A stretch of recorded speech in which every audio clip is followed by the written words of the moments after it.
Ito kayo eh. Dami ng spark plug dyan. Hindi ko alam kung bakit ang may-ari ang bilis pagpalit ng spark plug. Napakarami na napupundi na ako.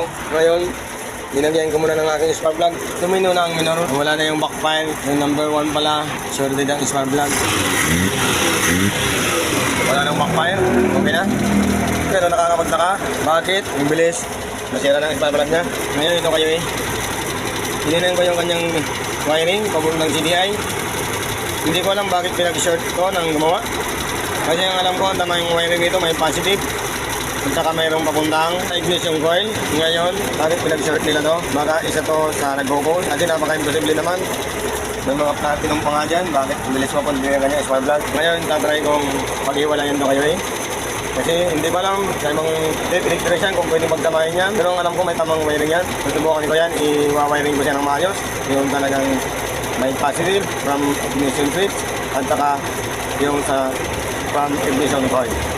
Ngayon, kung din kasi ang tamang wiring talaga kasi tinik up ko naman lahat, okay naman ang mga barbula. Eh bakit ang bilis mapundi ng kanyang spark plug mga kayo eh. Pagting ka naman kayo eh. Ito iniwalay ko na mga kayo eh. Ito kasi oh, may sign siya na battery. Ayan, letter C. Coil. Ibig sabihin yan, saka ito battery. Hindi ko alam bakit pinag-short nila. Pinagsama nila to, yung dalawa. Hindi ko alam bakit ginawa nila yun. Pero umaandar naman siya kayo eh. Pero yun nga, ang problema, yung bilis, masira na kanyang spark plug. Ngayon gagawin ko ang tamang wiring kayo eh. Hanapin ko yung positive galing pag inon nyo yung ignition switch. Titester natin para makuha natin yung tamang wiring. Yan yung positive, galing battery yan. Kaso dumaan sa ignition switch.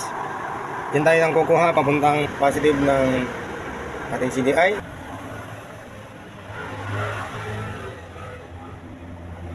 Ito kayo eh, winaringan na natin. Ito from battery. Ito na yon. Kasi pinag-short nila kanina, ngayon ito from coil. Yan, ayusin ko na lang yan mamaya. Try mo nang i-start kung success. Ayun, okay na. Maganda na, wala na.